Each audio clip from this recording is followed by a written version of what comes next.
예, 오늘은 공간복음의 마지막인데 공간복음에서 제시하는 하나님 나라 현현, 이 현현이란 말의 의미는 이미 우리 안에 이루어졌다는 말, 우리 안에 이루어진 하나님 나라를 공간복음은 어떻게 말할까?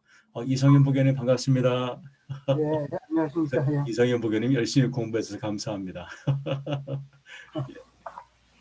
예, 하나님 나라 현현에 대해서 오늘 함께 나누겠습니다. 예수님이 즐겨 사용하는 비유를 우리가 이해해야 되는데 예수님은 하나님 나라를 말씀할 때에 비유를 갖고서 그 말씀을 합니다. 그런데 이 비유를 우리가 과연 어떻게 해석을 하느냐, 이제 이게 중요합니다. 이 비유를 해석하는 방법은 크게 두 가지 방법이 있습니다. 하나는 알레고리 해석 방법, 또 하나는 유형론적 해석 방법. 이 두 가지가 과연 어떻게 적용되는가를 한번 보도록 하겠습니다. 알레고리 해석 방법입니다. 비유에 등장하는 하나하나의 소재를 해석자의 상황이나 의도와 일치시켜 나가므로 비유의 의미를 풀어나가는 방법입니다. 예를 들어서 강도 만나 사마리아인의 비유를 이제 설명할 때에 여기서 말하는 예루살렘은 하나님의 도성, 여리고는 이방인의 땅, 예루살렘부터 여리고를 간다 이 말은 교회에서 벗어나 타락한 생활을 해석하는 겁니다. 그래서 이 비유의 이야기를 이렇게 해석하는 방법입니다. 성도들이 신앙생활에서 벗어나면은 뜻하지 않게 강도를 만나는 것과 같다. 이제 강도 만난 사람의 그 이야기를 갖고서 이렇게 풀어가는 방법이 있습니다. 자, 이게 맞을까요? 틀릴까요? 어떻게 생각하시나요? 우리가 지금 이 성서 해석 방법을 들여다볼 때에 정말 주의할 것은 이게 상당히 그럴듯합니다. 이제 내용이 예루살렘에서 여리고로 내려간다. 교회에서 벗어나 타락한 생활로 이렇게 물론 말할 수 있습니다. 그런데 이 비유의 원뜻은 예수님이 이웃이 누구이냐를 말할 때에 사마리아 사람을 들어서 이웃에 대한 설명을 하는 것이지 이거는 교회 생활을 말하고자 하는 그런 의도는 아닌데 이 알레고리 해석 방법이 이렇게도 해석이 가능하다는 얘기를 비유 한 예로 들려드립니다. 그래서 예루살렘 여리고 지명은 어떤 의미가 있는 것은 아닌데 이런 소재의 해석자의 의도를 투영함으로 오고왔던 뜻이 아주 명쾌해집니다. 어떤가요? 지금 앞에서 본 지금 이게 지금 요거 내용이 예루살렘은 하나님의 도성을 의미하는 거고 여리고로 간다 그것은 교회를 벗어난 타락한 생활을 말하는가? 이게 아주 명쾌해집니다. 이런 식으로 풀어가는 방법인데 그런데 이거는 명쾌한 것이 아니라 우리가 보기에는 어떤 면을 명쾌할지 모르지만은 성서의 원뜻하고는 멀어진다는 거지요. 그래서 이렇게 알레고리 해석을 영해 스피리추얼 인터프리테이션이라는 이름으로 설계자와 성서학자 사이에 사용되는 경우가 종종 있습니다. 오래전에 그 제가 고등학교를 다닐 때 어느 이제 제가 다니는 이 교회는 여름 방학이 되면은 이제 그 학생부가 산상 집회를 가곤 했습니다. 근데 그 산에 이제 기도원에 가서 산상 집회를 듣는데 그 목사님이 이렇게 설명을 하는 겁니다. 모세가 시내산에서 십계명을 받았고 내려왔을 때에 아래에 있는 그 히브리 백성들이 우상을 만들어 소를 만들어 놓고 춤을 추고 있으니까 모세가 히브리 백성을 사랑해 가지고 그 송아지에다가 소에다가 이 십계명 돌판을 집어 던졌다라고 해석을 하는 겁니다. 이 말을 들은 많은 사람들이 박수를 치고 맞다고 맞다고 하는 그 경험을 제가 갖고 있습니다. 근데 저는 이게 원래 그 뜻이 아닌데 왜 저렇게 해석을 할까라고 혼자 이제 그때 궁금해서 그때 고등학교 때의 경험입니다. 요즘 같으면 그런 해석이 있을 수가 없는데 과거에는 그렇게 목회자가 또는 신학자들이 자기 임의적으로 이렇게 해석하는 경우들이 많이 있더라. 이것을 뭐라고 하냐 영해라고 합니다. 그래서 이거를 알레고리 해석이라. 또 하나는 유형론적 해석 방법, 즉 과거에 일어난 사건을 후대의 사건에 맞춰 해석하는 방법입니다. 예를 들어서 모세 관련 사건과 예수님 관련 사건을 지금 두 가지를 같이 놓고서요. 모세 때 모세가 출생할 때 많은 남자 아이들이 희생당합니다. 예수님이 출생할 때도 헤롯이 남자 유아들을 삭살합니다. 모세가 바로 왕을 피해서 40년을 광야에 지내는데 예수님도 광야로 나가서 40일 금식한 후에 시험을 받으십니다. 시내산에서 십계명을 받아서 모세가 백성들에 주는데 예수님은 산에서 새 계명에는 산상수훈을 줍니다. 이렇게 신약의 이야기를 구약의 어떤 형태와 맞춰서 해석하는 방법입니다. 상당히 이것은 일리가 있다고 보는 입장입니다. 그런데 알레고리 해석 방법이나 유형론적 해석 방법이 반드시 이런 형태로 해석돼야 한다는 당위성이 있는 것은 아닌데 이런 방법이 때로는 짜맞추기식 해석이 될 수 있는 위험성이 있더라. 그래서 이것이 굉장히 조심스럽게 성서를 읽어야 된다는 얘기를 좀 제가 드리고 싶습니다. 네 번째, 성서 해석에서 주의할 사항은 성경의 본래 의도하던 말씀 자체를 도외시, 즉 멀리해서는 안 된다. 또 해석자 자신이 처한 상황이나 의도만을 절대화하는 것도 가능한 한 조심해야 된다. 이런 방법은 구체적인 역사적 삶을 외면한 해석이 되기가 쉽기 때문에 그렇습니다. 그래서 성서를 읽을 때는 어떻게 읽어야 되냐? 당시의 상황을 이해해야 되고 저자 입장, 의도를 반드시 고려하면서 성서를 읽어야 된다. 그래야 성서의 본래의 뜻을 제대로 알 수가 있다는 겁니다. 116조. 그래서 성서를 이해하기 위해서는 당시의 상황과 문화를 이해할 필요가 있습니다. 예수님 활동하던 당시의 문화는 어디냐면은 고대 근동, 그것도 유대인들이 있는 곳, 그것도 갈릴리와 예루살렘, 이 두 곳을 중심으로 활동하는 이 문화를 우리가 좀 이해할 필요가 있다는 것이죠. 그래서 그 말씀을 현재 우리에게 적용을 시키는 작업이 필요하다. 즉, 이 당시에 2000년 전에 예수님 활동할 때의 그 당시 고대 근동의 문화를 우리 시대는 우리가 과연 어떻게 적용할 것이냐, 이 재해석의 작업이 필요하다는 얘기입니다. 일곱 번째, 예수님의 비유 대부분은 하나님 나라를 말하기 위한 것입니다. 그래서 비유 대부분이 천국은 마치 못먹과 같다. 비유로 말씀하는 거지요. 그래서 다음에 구절들을 찾아서 읽어보시오. 제가 과제를 드렸는데 아마도 다 하신 줄로 제가 생각합니다. 제가 찾아왔습니다. 아멘. 예. 마태복음 13장 31절 비유를 들어 이르시되 천국은 마치 사람이 자기 밭에 갖다 심은 겨자씨 하나를 같다. 또 마태복음 13장 33절 천국은 마치 가루 서말 속에 넣은 누룩과 같다. 세 번째, 천국은 마치 밭에 감추인 보화와 같다. 네 번째, 천국은 마치 좋은 진주를 구하는 장사와 같다. 다섯 번째, 천국은 마치 바다의 각종 물고기를 보는 그물과 같다. 그리고 천국은 마치 어떤 임금과 같다. 또 천국은 마치 포도원에 들여보내려고 이른 아침에 나간 집주인과 같다. 또 천국은 마치 자기 아들을 위하여 혼인잔치를 베푼 어떤 임금과 같다. 그리고 천국은 마치 등을 들고 신랑을 맞으러 나간 열처녀와 같다. 이렇게 지금 여기서 말하는 천국은 마치라는 이 비유는 예수님께서 이 당시에 고대 문동 특히 유대인 사회에서 이해할 수 있는 이 소재를 들어서 이렇게 이 천국을 설명하고 있습니다. 비유로. 왜 그럴까요? 왜냐하면은 이 사람들은 천국에 대해서 분명한 이해가 없기 때문에 그렇습니다. 그러니까 그것을 어떻게 말로 설명이 안 되니까 이렇게 어떤 소재를 갖고서 비유로서 이렇게 설명을 하고 있는 겁니다. 그래서 예수님의 비유는 대부분 실제 상황과 관련되어 있습니다. 왜? 비유를 올바로 해석하려면은 실제 있는 것을 좀 알아야 되기 때문에 그래서 성서가 기록될 당시 역사의 자리에서 읽어야 본래의 의미를 밝혀낼 수가 있다는 이야기입니다. 저도 이제 설교를 준비할 때 늘 조심스러운 것이 이 설교를 해석해서 우리 설교할 때에 그 설교의 내용에 자의적인 해석, 즉 저희 개인의 생각이 혹시라도 투영되지 않을까 이걸 늘 조심스럽게 생각합니다. 그래서 저는 설교할 때는 늘 원어 성경을 꼭 한번 읽어보고 원어 성경과 한글 성경을 어떻게 다를까를 비교하고 그리고서 이제 설교를 준비하거든요.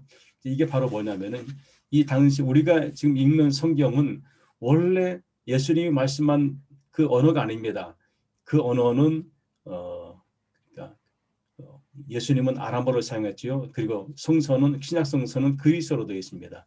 이 언어가 라틴어로 번역되고 또 영어나 독일어로 번역되고 이것이 한국말로 번역된 이 번역의 과정을 거쳐갔기 때문에 약간의 차이가 있을 수가 있습니다. 그래서 가능한 한 그때 그 언어를 한번 보려고 노력을 하는 거지요. 117쪽 예수님이 사용한 언어는 비유에 사용한 언어는 전혀 새로운 예수님이 사용하는 비유는 전혀 새로운 겁니다. 그런데 이 비유에 사용하는 소재들은 일반 백성들에게 익숙한 언어로 사용합니다. 씨앗, 포도원, 곡식, 가라지, 그물, 고기, 그리고 누룩 뭐 이런 이야기들은 이 당시에 히브리 사람들이 잘 아는 그런 단어들이었습니다. 왜? 그들은 농경사였기 때문에 그렇습니다. 이런 단어들은 직접 땀을 흘리며 일하는 사람들이 그들의 경험을 통해 익숙해진 단어들이란 겁니다. 그래서 거기 한번 마가복음 4장 이하를 같이 읽어볼까요? 또 이르시되 우리가 우리가 하나님의 하나님의 나라를 나라를 어떻게 어떻게 비교하며 비교하며 또 또 무슨 무슨 비유로 비유로 나타낼까? 나타낼까? 겨자씨 한 알과 내 하나님과 같으니 같으니 땅에 심길 땅에 심길 때에는 때에는 땅의 땅의 모든 씨보다 모든 작은 보다 작은 것이로되 것이로되 심긴 후에는 숨긴 자라서 후에는 모든 모든 풀보다 풀보다 커지며 커지며 큰 큰 가지를 가지를 내나니 내나니 공중의 공중의 새들이 새들이 그 그 그늘에 그늘에 깃들을 들을 만큼 만큼 되니라. 되느니라. 혹시 겨자씨를 보신 분이 계시나요? 겨자씨. 안 계시는군요. 예. 이걸 봤어요. 제가 얘기 대하고 같았는데 네, 겨자씨의 크기가 어느 정도냐면은 겨자씨 크기가 지금 우리가 아는 이 씨앗과 비하면 어느 정도 크기가 될까? 한번 상상해 보시겠어요? 겨자씨의 크기가 우리가 보통 알고 있는 이 씨에 비유하면 어느 정도 크기일까요? 벼씨 정도 될까요? 벼씨? 어떻게 생각하세요? 깨알 정도.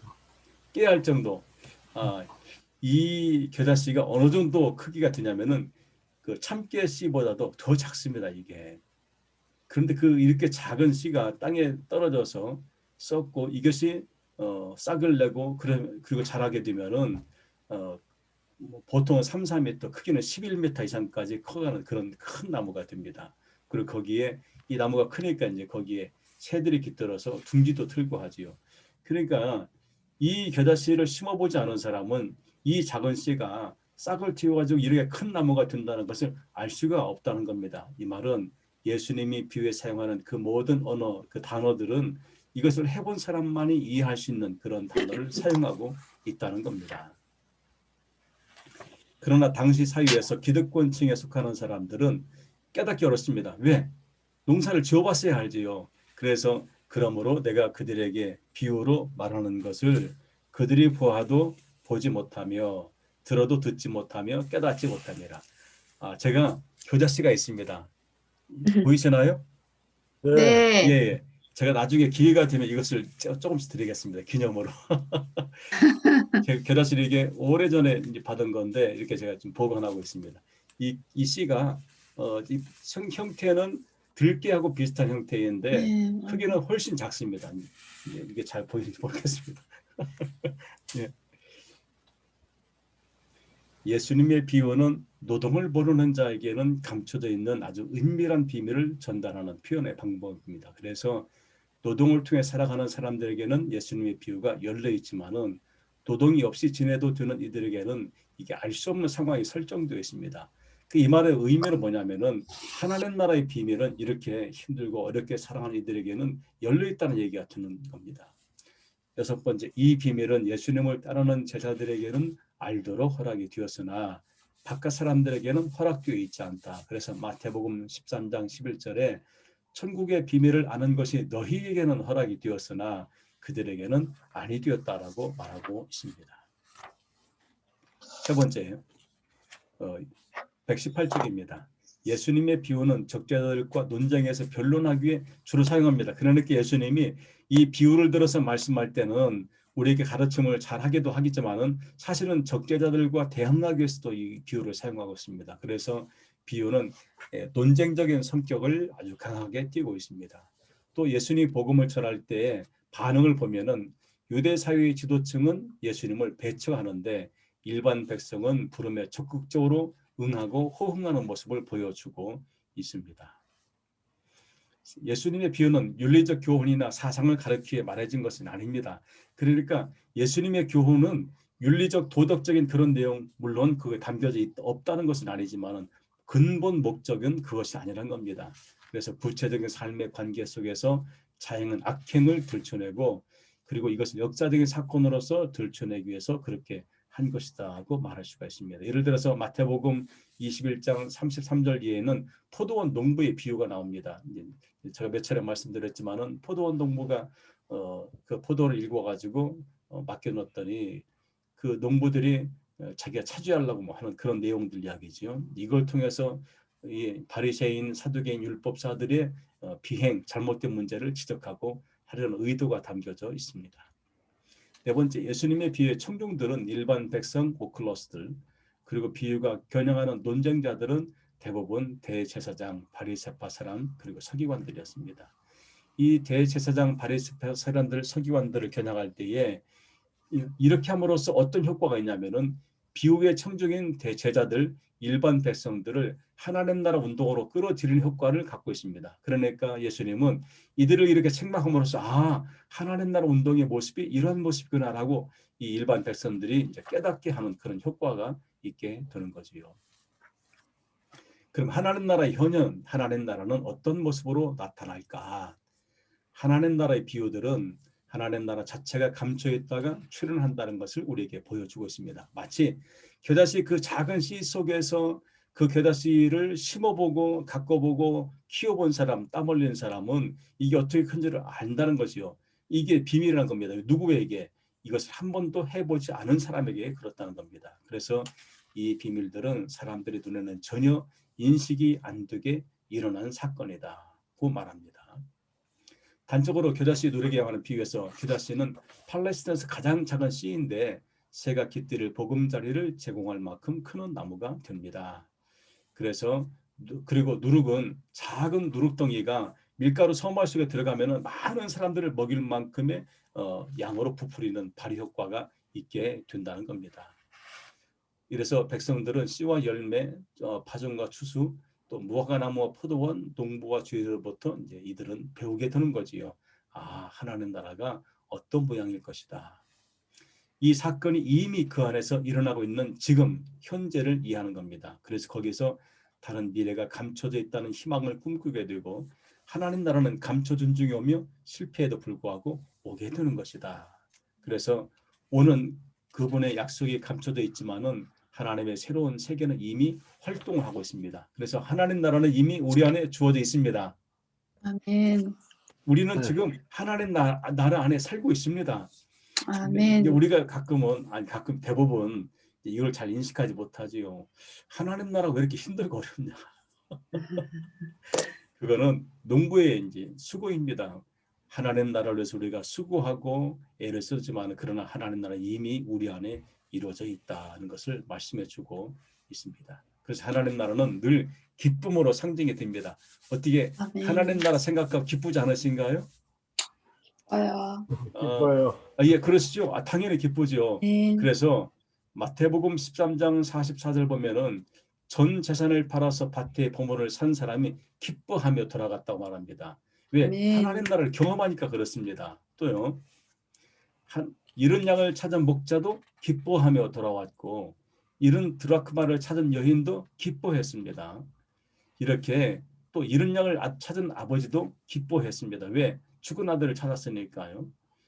이런 것들은 무엇과도 바꿀 수 없는 소중한 가치를 우리에게 보여준다. 바로 그것이 하나님의 나라다. 이 기쁨은 추상적인 기쁨이 아니고 가진 모든 것을 바꿀 만한 기쁨이 주어진 겁니다. 왜? 가장 소중한 것을 잃었다가 다시 찾은 기쁨이 거기에 담겨져 있기 때문에 그렇습니다. 그래서 하나님 나라는 예수님을 따르는 일반 백성들에게는 기쁨의 소식이고 종교적 위선자, 억압하는 자들에게는 심판의 소식이다. 마태복음 3장 10절 이미 도끼가 나무 뿌리에 놓였으니 좋은 열매를 맺지 아니하는 나무보다 찍혀 불에 던질 것이다. 즉 아멘. 위선자들에게는 심판이 이미 주어져 있다는 것을 말씀해주고 있습니다. 그래서 지금 이 순간이 회개의 때이고 이 때를 분간하여 실행해야 하는 이유가 충분하다고 말하고 있는 겁니다. 하나님 나라는 늘 현실을 향해 다가옵니다. 그래서 그때를 깨닫는 사람은 기다리는 마음으로 준비하는 삶을 살아야 된다. 그래서 마가복음 13장 33절 주의하라 깨어 있어라 그때가 언제인지 알지 못함이라. 이제 이 하나님 나라 이 때를 말할 때 예수님이 열천의 비유를 말하지 않습니까? 근데 그 열천의 비유는 우리가 이 당시 고대 근동의 이 유대 사회의 문화를 보면 이해할 수가 있죠. 왜? 결혼식을 밤에 하니까요. 밤에 하는데 결혼식에 참여해야 되는 이 신부들이 잠을 자고 있으면 어떻게 되겠습니까? 바로 하나님 나라가 기쁨의 잔치의 자리에 참여하기 위해서 우리가 늘 깨어있는 삶을 살자. 하나님의 미래, 지금을 하나님의 현재로 인정하는 사람들에게 열려있다. 지금 우리가 살아가는 이 현실을 하나님 나라의 삶으로 인정하는 사람에게는 미래 하나님 나라도 열려져 있다. 그래서 하나님의 미래는 하나님 나라의 실현을 오늘의 사건으로 받아들이지 않는 자에게는 심판이 된다. 왜? 그 사람들은 이 땅에서만 계속 살아야 되니까 절대로 여기를 포기할 수 없으니까. 그러나 우리는 하나님 나라가 이미 주어져 있습니다. 하나님 나라 구세군의 성결 의식의 하나로서 식사 공동체. 이제 제가 이 말씀을 우리 이준석 집사님 조금 이제 주의 깊게 좀 들으면 좋을 것 같습니다. 이제 하나님 나라는 함께 먹는 현실입니다. 여기 이제 최후의 만찬의 이 장면을 제가 사진으로 이제 올렸는데 예수님이 마지막 최후의 만찬 때 떡을 떼며 받아 먹으라. 이것은 내 몸이니라. 또 포도주를 나누며 받아 마시라. 이것은 내 피다. 즉 예수님은 당신의 몸과 살을 우리를 위해서 다 나눠주신 분입니다. 그래서 그분이 태어난 장소도 어디냐면 베들레헴 떡집. 그러니까 빵가게입니다. 거기서 예수님이 태어났던 거지요. 왜? 당신의 몸을 우리를 위해서 주기 위해서 그런 거지요. 예수님은 비유로 하나님 나라를 밥상 공동체로 표현합니다. 이 공동체는 특정 지역을 넘어서 세계가 하나 되는 사건. 그래서 마태복음 8장 11절에 동서로부터 많은 사람이 이르러 아브라함, 이삭, 야곱과 함께 천국에 앉으려니와. 앉다는 말의 의미는 왜 앉겠습니까? 이 식사의 자리에 초청하는 그런 모습을 지금 연상케 해주는 거지요. 찬양하는데 앉아서 한다? 예, 그렇지 않게 서서 하겠지요. 그런데 지금 이 모습은 함께 앉아서 식사의 자리에 초청하는 모습을 우리에게 보여주고 있습니다. 예수님이 기도문에서 나라가 임하고 뜻이 이루어지게 해달라고 기도한 다음에 일용할 양식을 달라고 기도합니다. 이것이 하나님의 나라의 일이 먹는 것과 밀착되어 있음을 말해주고 있는 것입니다. 최후 만찬, 예수님은 하나님 나라를 더불어 먹는 밥상 공동체로 설명합니다. 그래서 내가 고난 받기 전에 너희와 함께 이 유월절 먹기를 원하고 원하였다. 그러니까 예수님이 얼마나 간절하게 이런 의식을 행하기를 원했을까를 보여주고 있습니다. 어떤 사람이 큰 잔치를 베풀었습니다. 초청받은 사람들은 소유물 때문에 오기를 거절했는데 장애인, 가난한 자, 소유된 자들이 초청이 됩니다. 하나님 나라에서 밥상에 참여하는 것은 누구에게나 열려 있지만은 그런데 그 주인공은 누구냐 하면은 참여하는 사람만이 주인공이 될 수가 있다는 것을 말해주고 있습니다. 그래서 예수님의 하나님 나라 운동은 하나님 나라의 복음을 입으로 전파하고 몸으로 실천하는 활동이다. 관념이나 이상이 아니고 현실로 이루어질 것을 암시하고 있습니다. 구세군의 사역이 이 공관복음서에 제시하는 예수님의 하나님 나라 운동의 연장선에 있다고 저는 그렇게 해석을 합니다. 왜? 구세군의 하나님 나라 운동의 확실한 증거. 우리가 즐겨하는 모토는 한 손에는 빵, 한 손에는 복음. 그러니까 아멘. 복음을 전하기 전에 뭘 먼저 줘야 된다. 우리는 빵을 먼저 주는 것이 맞다 하고 보는 입장입니다. 왜? 배고픈 사람에게 하나님 나라를 아무리 말한다 한들 그게 무슨 의미가 있겠습니까? 지금 당장 배고픈데 그래서 먼저 빵을 주고 복음을 선포한다. 또한 3S 운동이 있습니다. 3S 이제 구세군의 운동인데 soak, 씻기고 숲, 먹이고 salvation, 구원을 전한다. 이런 것들이 구세군의 사역의 가장 기본이 되는 사역입니다. 지금도 구세군은 전 세계 131개 국가에서 어떤 일을 주로 하냐면은 소외된 계층을 돌보고 먹이고 입히고 교육하고 또 치료하는 일에 전념을 다하고 있습니다. 그러니까 어떤 때는 아니 복음을 먼저 전해야 되지 왜 이걸 먼저 하느냐라고 한다면은 그것은 우리가 조금 생각할 필요가 있습니다. 왜 배고픈 사람에게 편안하라, 안정 취하라라고 말하는 것이 어떤 의미가 있을까? 배고픈 사람에게는 먹을 걸 주고 그다음 복음을 전하는 것이 옳은 순서가 아닐까? 이것이 하나님 나라의 식탁 공동체의 의미가 아닐까라고 생각을 합니다. 예. 자, 오늘 여기까지 합니다. 혹시 궁금한 사항이 있으신가요? 네요. 예, 다음 주에 과제가 있습니다. 과제. 간단한 과제입니다. 128번에 128쪽에 4번의 1번 가와 나의 성경 구절을 찾아오는 겁니다. 이제 어렵진 않고요. 그 가번에 누가복음은 없습니다. 가번에 마태, 마가만 있고 마태, 마가, 요한은 있고 누가복음은 이 기록 내용이 없습니다. 이제 그거 아시고 성령 청결은 다 있습니다. 이제 가와 나 거기만 찾아오시면 되겠습니다. 오늘은 알겠습니다. 예, 여기까지 하겠습니다. 감사합니다. 감사합니다. 감사합니다. 예, 편히 쉬세요. 예, 굿나잇. 네. 편히 쉬세요. 수고하셨습니다. 예, 감사합니다. 감사합니다. 예, 감사합니다.